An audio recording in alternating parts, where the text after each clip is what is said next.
evening, ladies and gentlemen, and welcome to Talking Pop Culture with Jake D. It is good to be here and good to have you tonight. Joining me this evening is not just another red shirt. He is the red shirt. How are you this evening, sir? I'm great, Jake D. I'm having a great time. Outstanding, man. It is good to see you. So we are here to do something new for the channel that we haven't done before.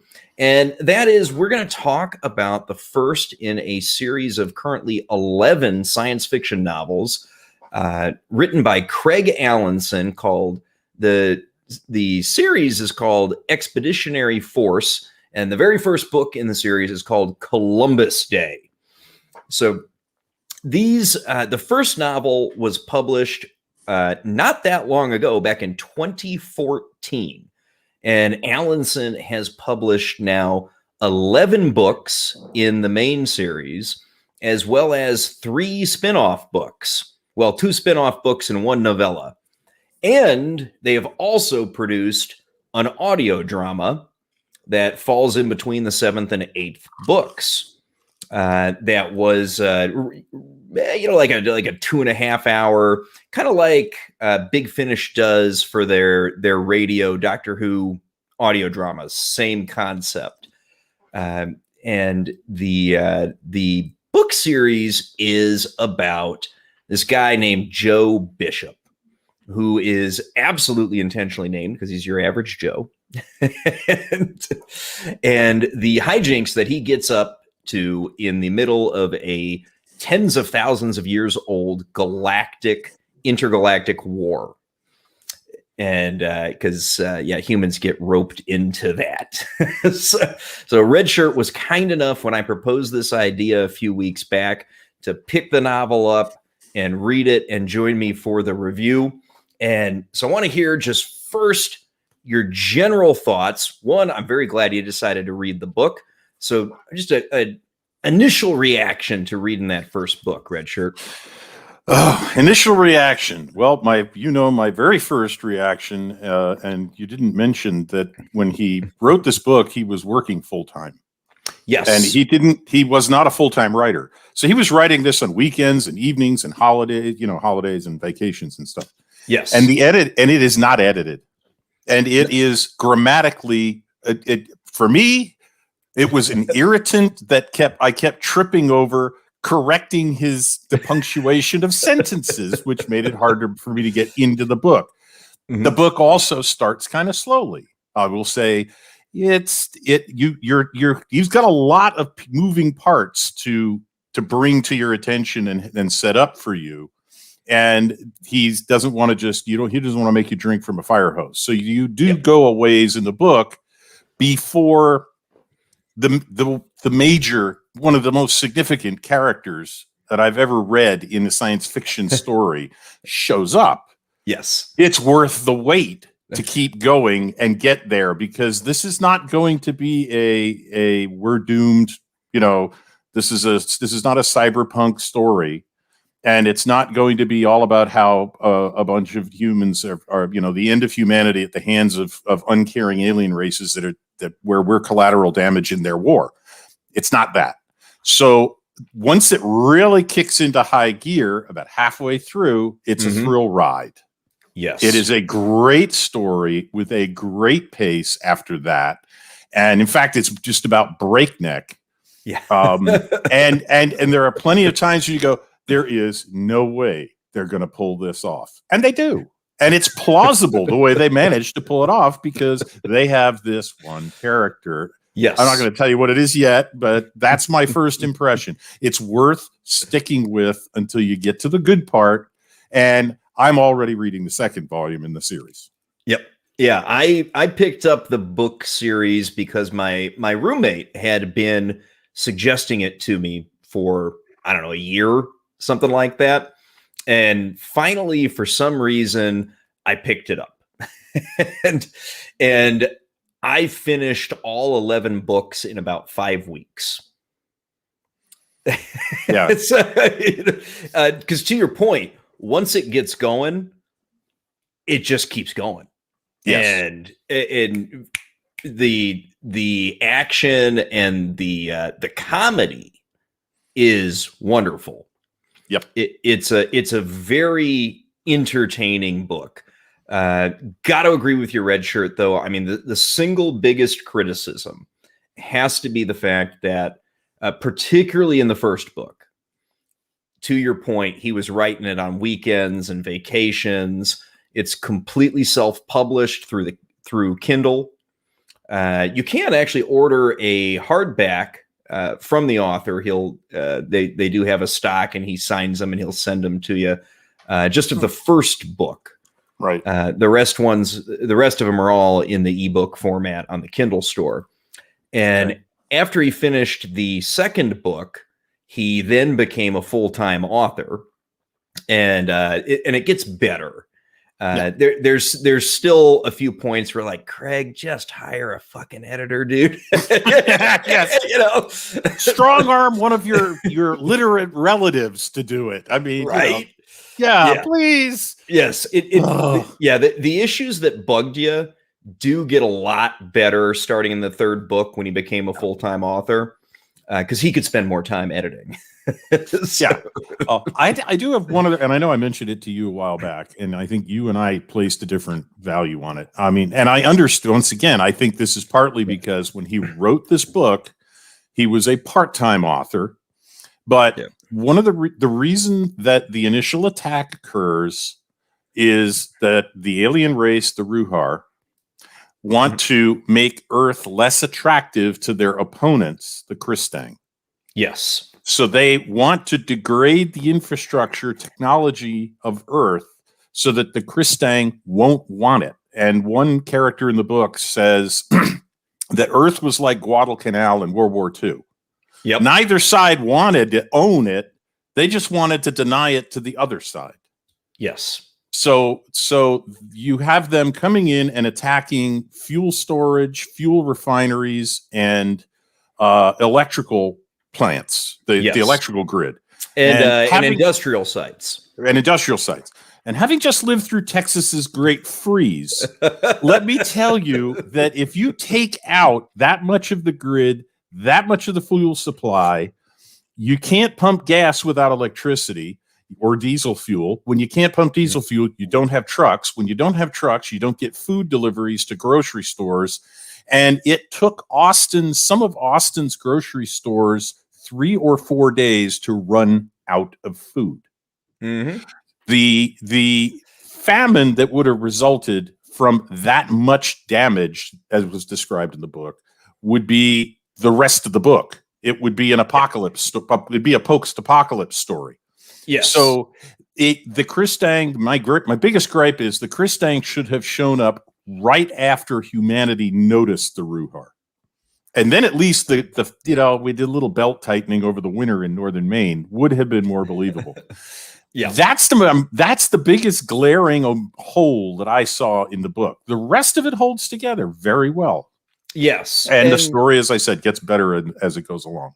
Absolutely, it does. And I think you can already see the improvements in the writing in the second book, wouldn't you say? Oh, absolutely. Yeah, definitely. Yes. Yeah. This is definitely on the job training for him as a writer. This series. It's like going back and rereading the very first Harry Potter book. Oh, I forgot. She'd never written anything before she did this. Yes. The issues in that book were not as glaring as what you ran into in this one, but that's a good analogy, honestly. I mean, if you think about that first Harry Potter book, it was much more basic. It was a hell of a lot shorter, and I mean, I read that one in like 8 hours one night.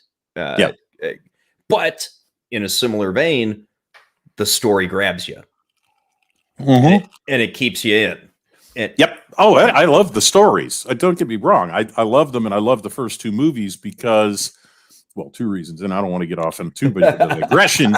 But one, I'm a huge fan of the music. Sure. Okay. John. I just went blank. He did Star Wars. He did Jaws. John Williams. Yes. John Williams, I think, is fantastic, and he does character themes. He does that in almost every movie. He did it in Star Wars. And they kept his music because they'd used it in the first 2 films, which was awesome for the rest of the series. And the other one was Christopher Columbus has gotten a lot of bad press for having directed it the way he did, but he had a bunch of, once again, it's like, he's got a book written by a first-time writer and a bunch of child actors who've never acted before. Yeah. And he had 3 or 4 cameras shooting every scene through 10, 11, 12 takes. And then he had to assemble a conversation between the 3 or 4 characters out of, take 2 for him on this line and take 5 for that line. And can you imagine editing that together? My God, David Attenborough would have a nervous breakdown. That would have been a little rough. Yeah. Yeah. So no, but I still like this. If you just got to get past that first timers disease that Craig Allenson has with this book. It's rough in spots, yes, but it's still for a space opera, it's a lot of fun. Oh yeah, absolutely, man. So I think before we start getting into more of the details of the plot, let's set the galactic stage on this one, because this is actually really important for the entire series of the novels, the galactic politics. So on one side, well, let's even go a little higher than that. So there's basically 2 major factions in the galaxy, and they're run by the apex races. On one side, you've got the Rindhalu, which is a spider-like species. And other than being told who they are, you don't see them for a very long time in the novel series. So other than having heard the race name, Red Shirt, you haven't seen these guys yet. No. And then on the other side, leading the other faction, the second apex species is called the Maxol. And they are basically evolved bobcats, essentially. Right. Roughly. And again, you never see them until much later in the book series. We ever get to interact with the Maxol. So these are the 2, they call them the apex species in the galaxy. And they each have a coalition of allied races underneath them.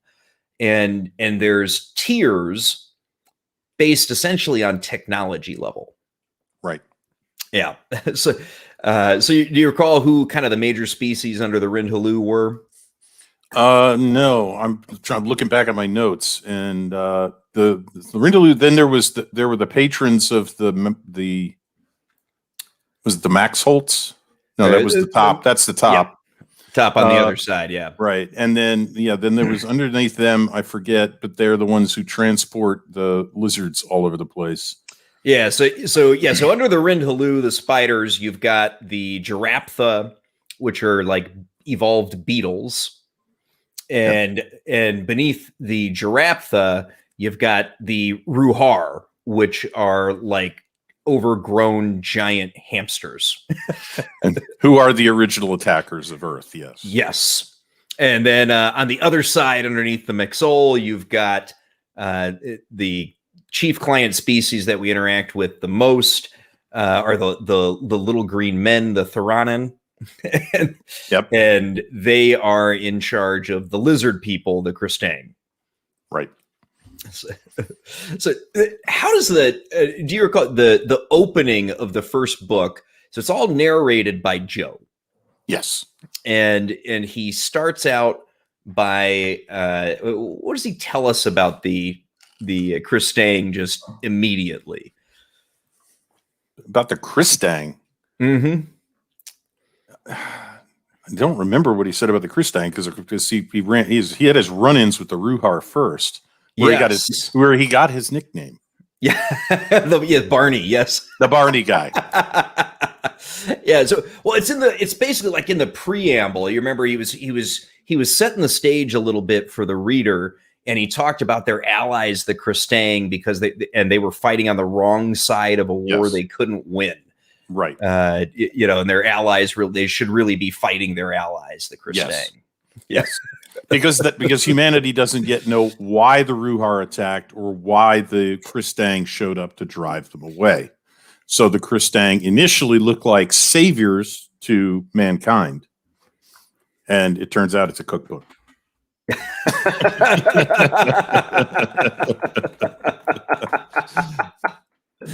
Yes, absolutely. Richard already talked about how it opens up with an attack on Earth by the Ruhar.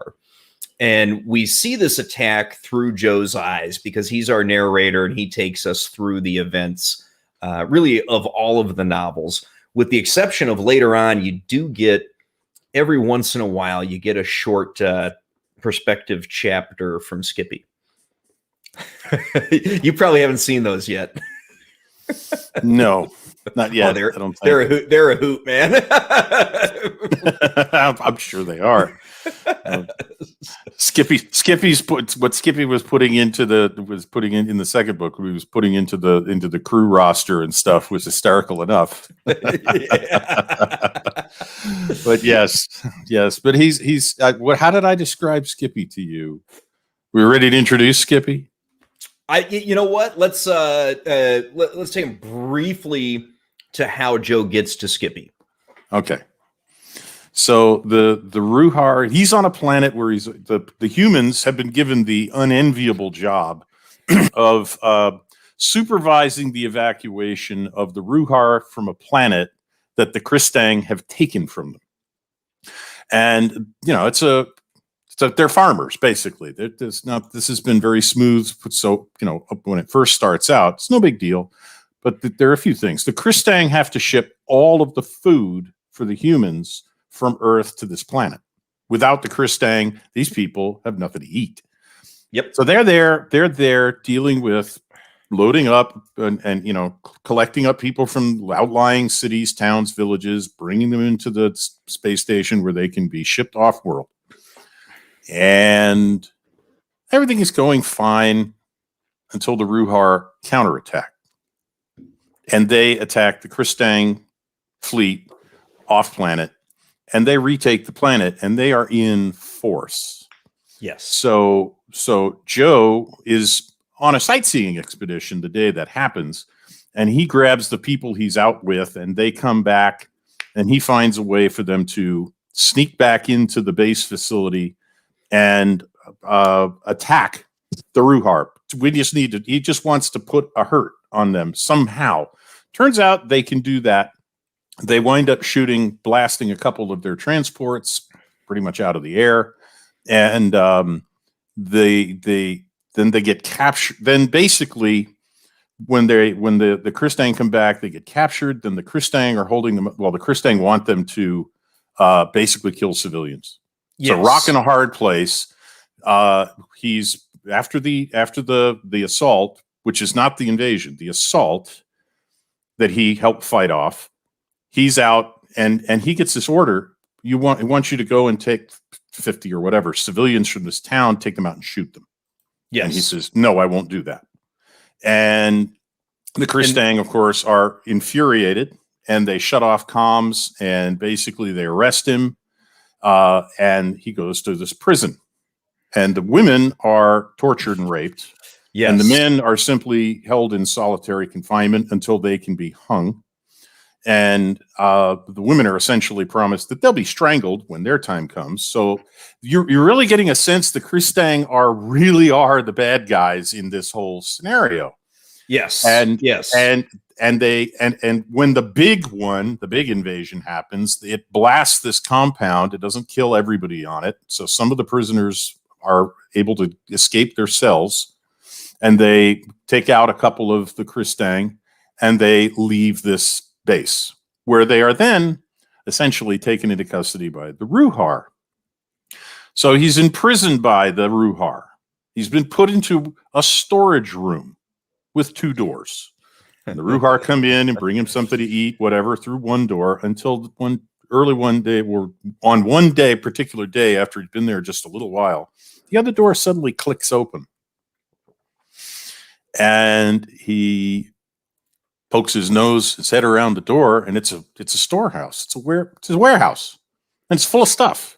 Yep. And somebody starts talking to him, And he says, "Is your voice coming from the chrome beer can on the shelf?" And he says, "I am the chrome beer can on the shelf." And this is something that wants to be called the God, the Lord God Almighty. He says that name's already taken. You can't have that one. I'll call you Skippy because you're a pain in the ass. And you have to be an AI because you were programmed to be an asshole. You're too good at it not to be an asshole AI. So yes. Skippy is obnoxious right down to his memory, his last memory bite, and he's incredibly condescending and supercilious because of course he's a super intelligent AI that was created that we can't even fathom. And I'm reminded of an Arthur C. Clarke quote wherein he said a while back that any sufficiently advanced technology is indistinguishable from magic. Skippy is that level of technology. Humans wouldn't understand him if they could take him apart. Yes. And he does say, well, this can is just the representation of me in this space-time. The rest of me is about a quarter of the volume of this planet. Yeah. Oh, really? Okay. So this is an interesting character we've been introduced to.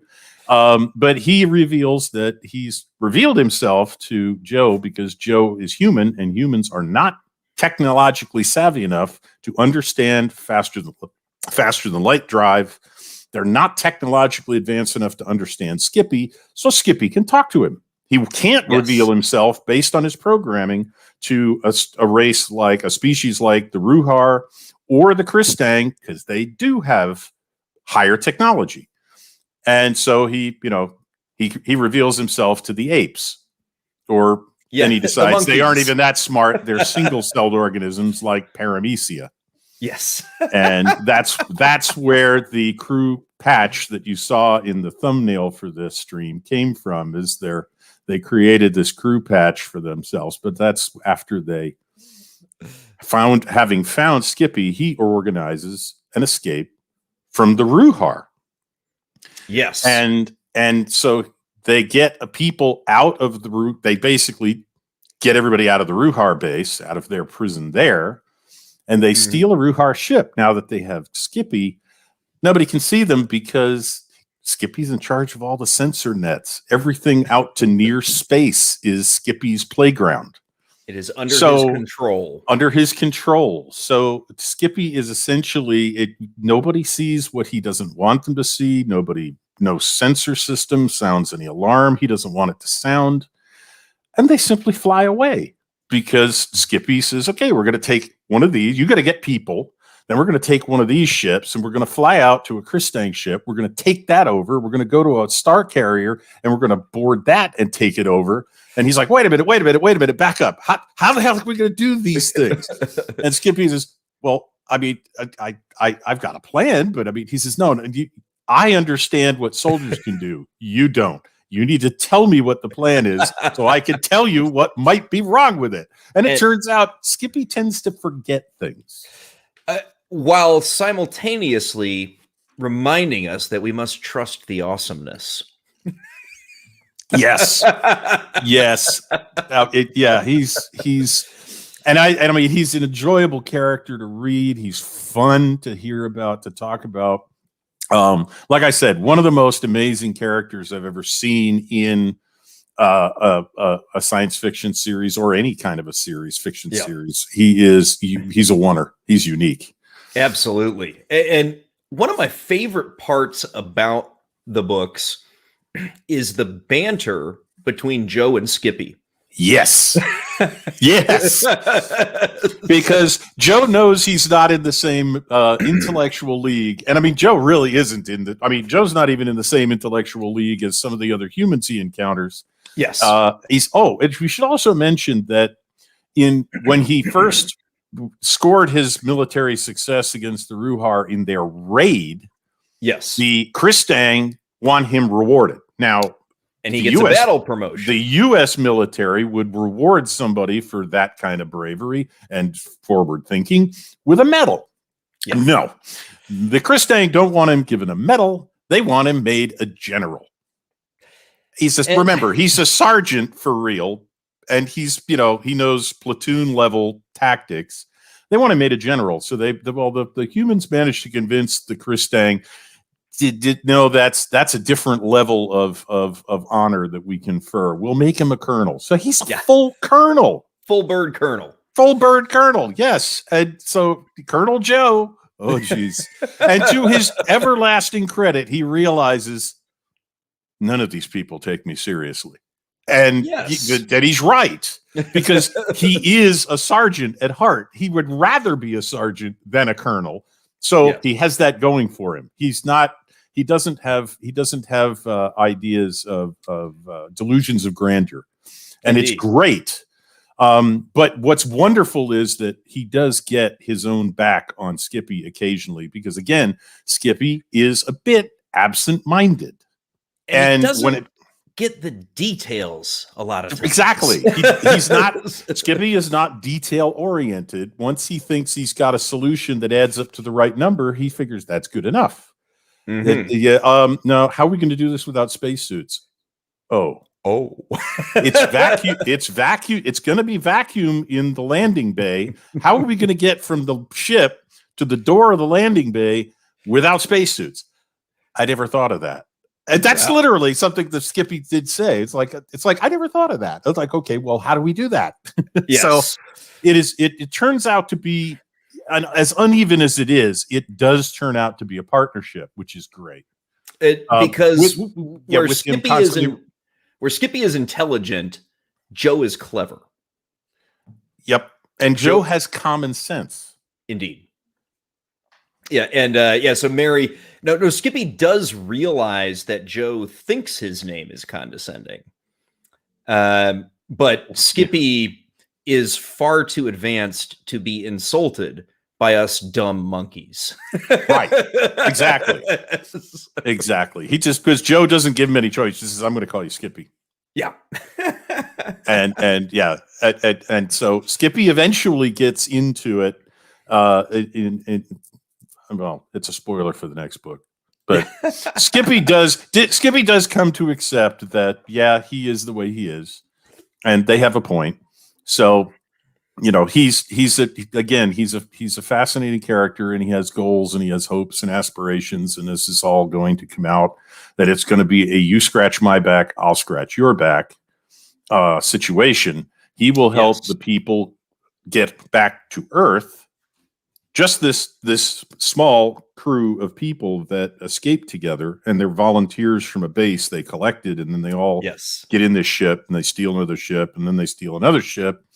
Skippy will get him back to Earth on the condition that Joe help him find the collective, which is some sort of ancient network of computers of his kind.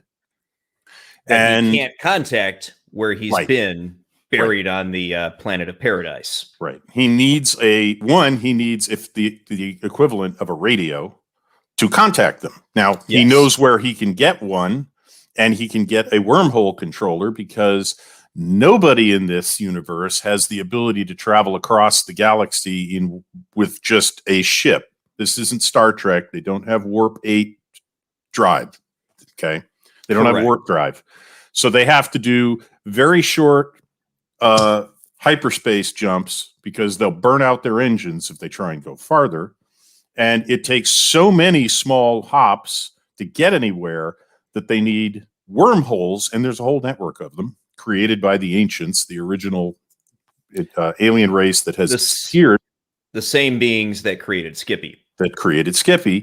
So Skippy will help them get back, control a wormhole, because that's the reason Earth got invaded. A wormhole suddenly moved its output location, and it suddenly became possible to get in starship range of Earth for the first time.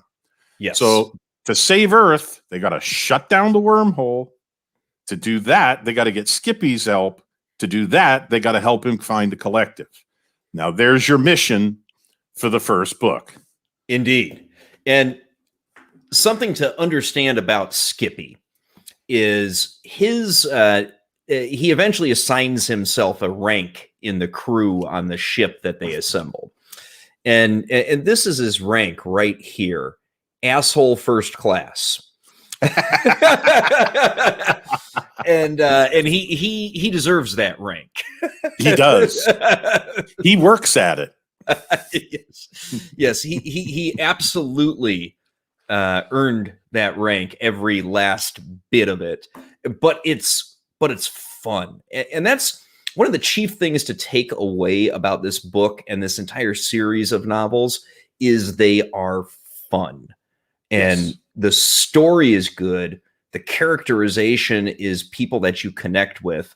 I mean, you wouldn't think at the surface that you would love an ungodly, intelligent art and beyond our comprehension artificial intelligence that's a complete asshole, but you do. Yes. And Joe is just an everyman character, realistically, right? In many ways. I mean, the name, I think, is very intentional. He's an average Joe. Yes. I firmly believe that's why his name is Joe. I mean, I've never asked Allenson that. Obviously, I've never corresponded with him, but I would, if that was not what he had in mind, I'd be surprised. That would be a heck of a coincidence. Yeah. Yes. Yeah.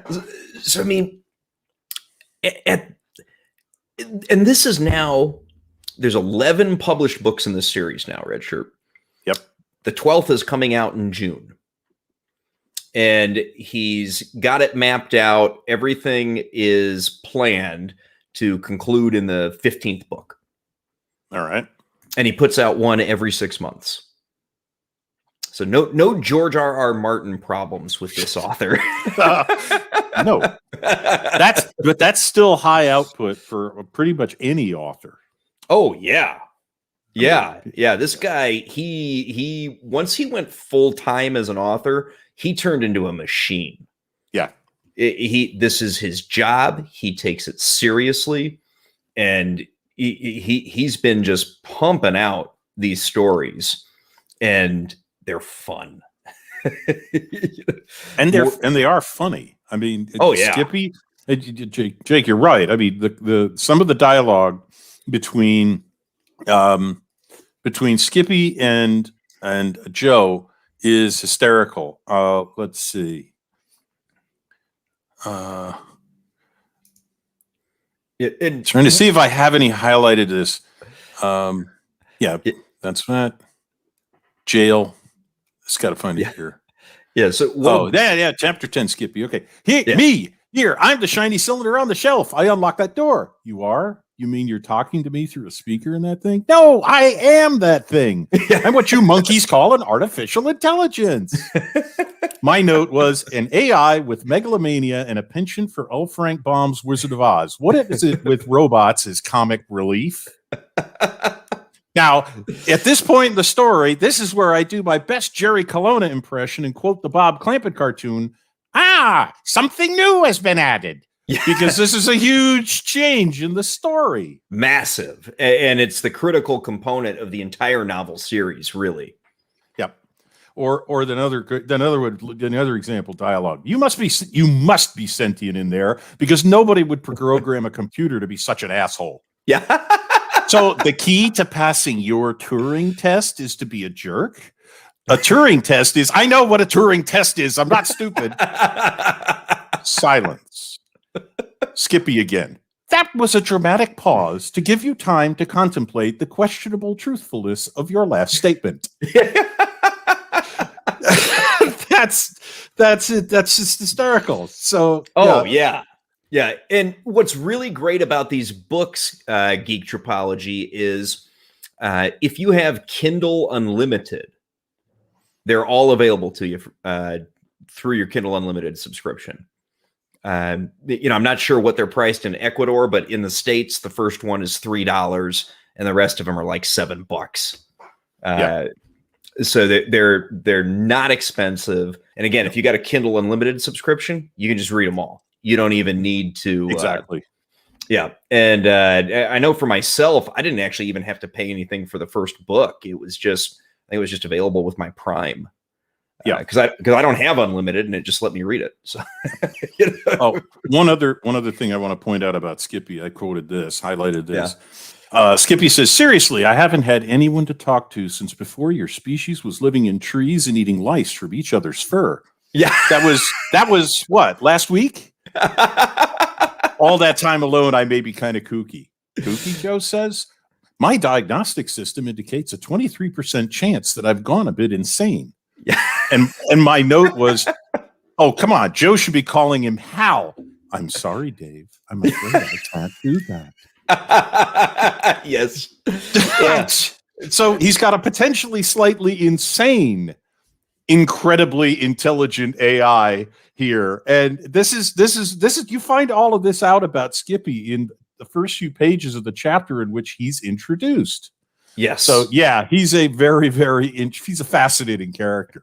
And to your point earlier, I mean, there is just a singular thing about this character. I can't think of another character in fiction that I've read that even resembles Skippy. I mean, really.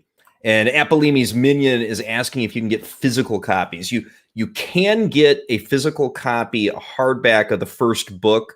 I believe you can order printed of the rest, but mostly it's been self-published on the Kindle store. Now, what you can do, and this might work well for you, Apolemi, the audibles of these, they are narrated by the great R.C. Bray. If you're familiar with Audible, this guy is like, he's the pretty much like the most sought after voice talent for Audible book readings. And this guy is absolutely great. My roommate has listened to all of them through the Audible. I read them. But I've listened to a little bit of R.C. Bray's doing this, and his Skippy is incredible. And I know Apolemi's Minion is a truck driver, so an Audible might work well for you. Yes.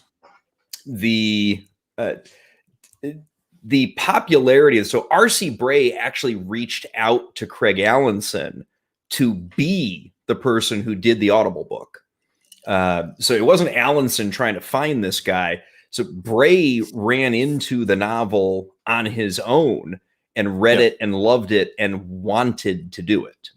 And, and this guy's like royalty of narrators for Audible books. To give you I mean, if you're into that scene with the Audible, like this guy's the king. And he is the guy who does all the narration and the reading for the Audible books. And he's incredible.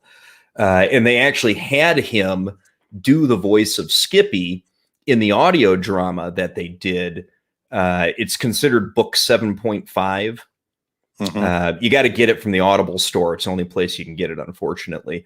But they actually got some really good talent. They got like Zach Quinto in that.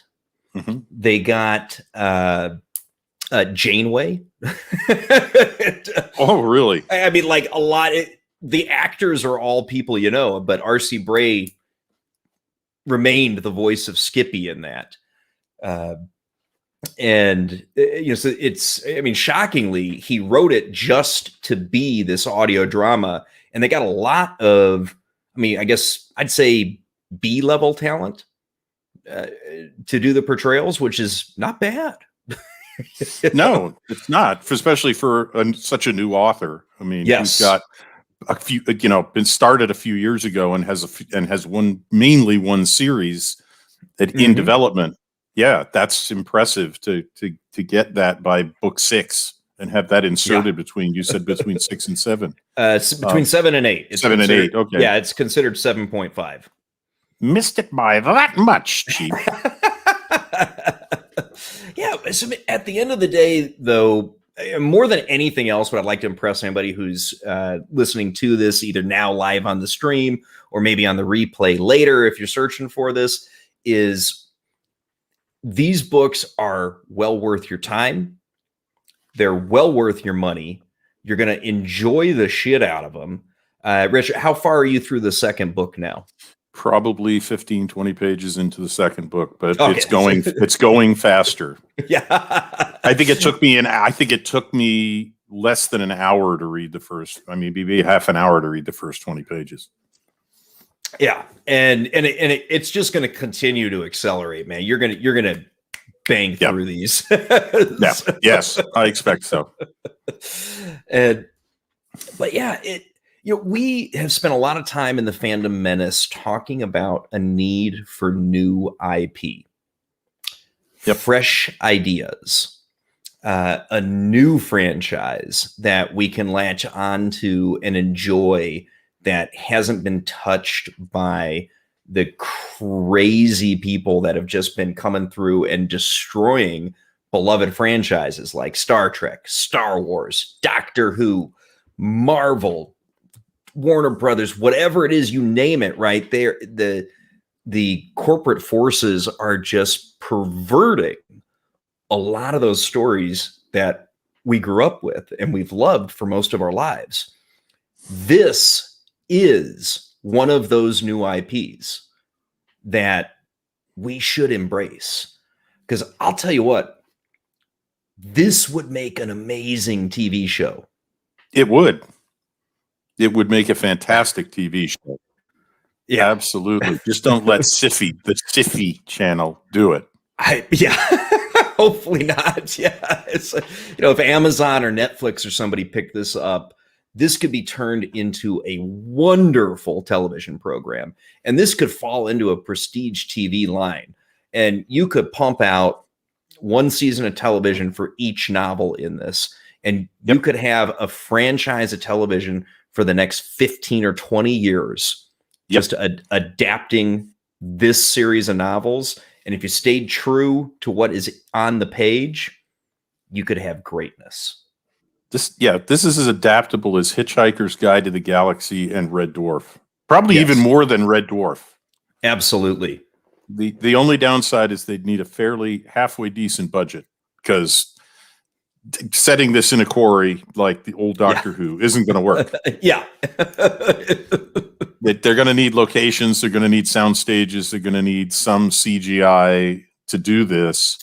But they don't have to be able to make as many ships as Star Trek has made. Nope. I mean, there's not that many models of spacecraft. And well, there are later, but by the time they got to that, they'd have enough budget from the success. Hopefully, yes.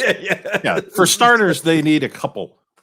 They need two, basically, and a couple of atmosphere flying machines, and that's about it. And then something that looks like a Humvee designed by lizards or hamsters.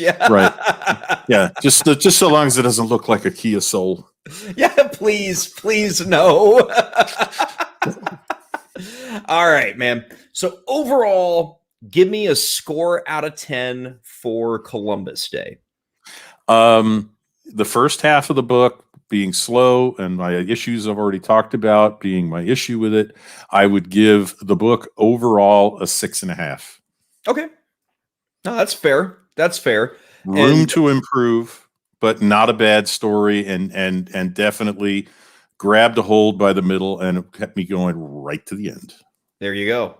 And I'd come in a little bit more generous than that, because I was able to be more forgiving of those issues that were driving you nuts. And I'd come in at a 7.5 out of 10. Okay. Little bit better than you. Those issues are definitely enough that you can't go into that 8-9 range. Right. If you are a real grammar stickler, you will experience like Red Shirt did. Yes. A little bit of trouble, especially in the first half of the book. Yep. Even by the second half, he gets better. But and it was his first outing as an author, and he does get a lot better as the series goes on. I mean, Red Shirt's in the second book now, and he's already seeing the improvements. Yep. So that's good. Oh yeah, and Mary says they also have to be able to afford the Barney van. That's right.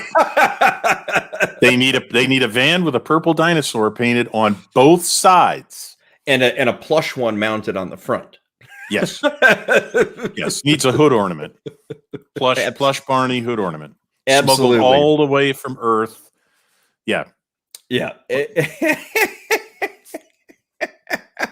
And that joke keeps going for another 5 books. They will never let him live that down. Yes. It was the only vehicle they could commandeer to at the beginning of the book, and they just went with it, and it follows him like a bad odor. It's wonderful. But yeah, so I mean, I think the biggest thing I want to stress about this, I mean, I've already said it, but I really got to reiterate it. We talk about embracing new good IPs. This is one of them. I really mean it. The story is great. The humor is incredible.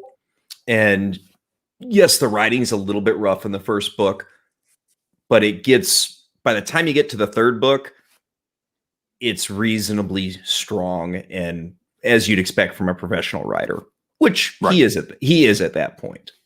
So, but yeah, man. All right. Any final thoughts before we sign off, brother? No, I think you've said it and said it very well. And all I can say is, if you're not into reading, get the audibles. But this is worth your time.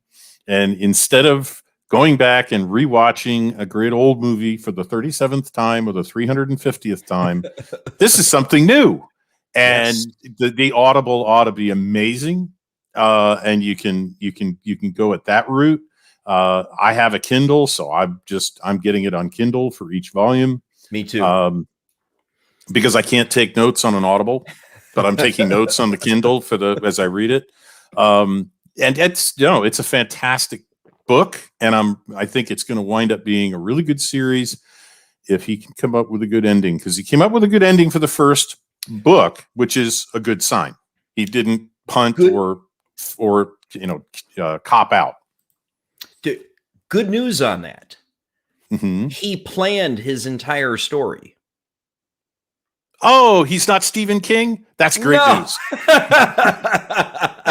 Good to see another monster. I hope that you'll enjoy it.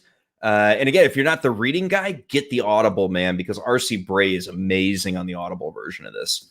But yeah, that's like the biggest thing. He's planned the entire series start to finish.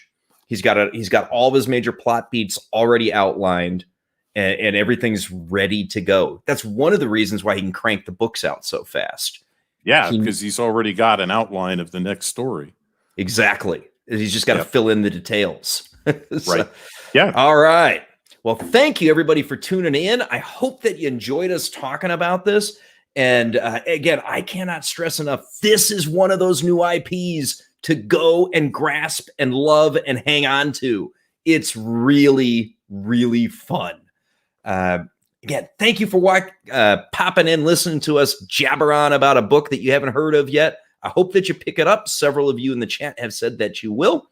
And if you haven't already, smash that thumbs up button. Share this with your friends on social media. And once you read the book, share it by word of mouth. Let's get more fans. Because if this could be converted into a TV show, this is it, guys. This would be awesome as a TV show. Yes. Oh, it really, really would. Oh, another monster. You are so right, my friend. Yeah. Oh, yeah. You are so right. All right, everybody. Thank you for tuning in. Have a good night.